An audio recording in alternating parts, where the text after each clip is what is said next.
That wounded 3 people, violent city leaders say will not be tolerated. Local 12's Angela Ingram joins us live with their plan and whether people think that will work.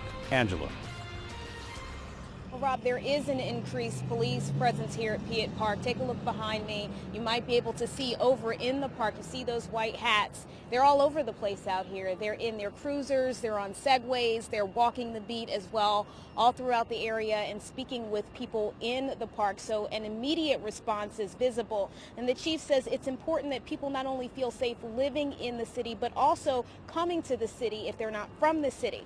Last night, the chief did attend a meeting right here at the library, which is in the same area, to address their concerns about the homicide and the subsequent shootings that left 3 people with minor injuries. He says from now through Oktoberfest, there will be an increased presence, especially at those larger events that draw people into the downtown area.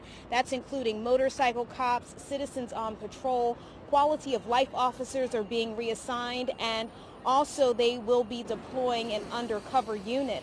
And people visiting the city that we spoke with this evening say they still feel comfortable even though they're hearing about the shootings and know that there's been a recent spike in violence. It would help. I mean, it's always, security's a good thing. Attractions are always good, and but security's overall pretty good. Well, to be honest, I never thought about safety or security or if we're safe or not. We're just here to have a fun time and let the good times roll.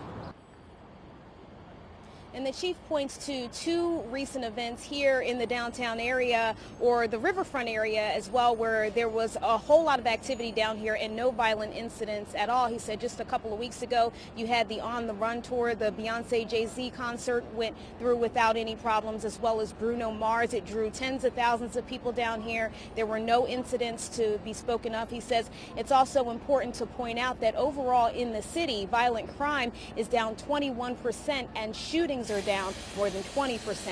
Reporting live in downtown, Angela Ingram, Local 12 News. Rob, back to you. And it only takes one incident to change all that, because that's the past. We're talking about the future, and there have been 4 shooting events downtown in the past few days, haven't there? There have been, and he says, perception and reality aren't always the same thing, but when people have a negative perception of what the area is, that changes their behavior. So even if crime is down, if they feel unsafe here, they're less likely to come down here and spend their money. That is why they're working so hard to make sure that they change people's perception. I bet they are. Thanks very much. Here's another look at the suspect in Monday night's murder. If you know where to find Fonte Williams, you can get a cash reward by calling Crime Stoppers at 352-3040. You don't have to give your name.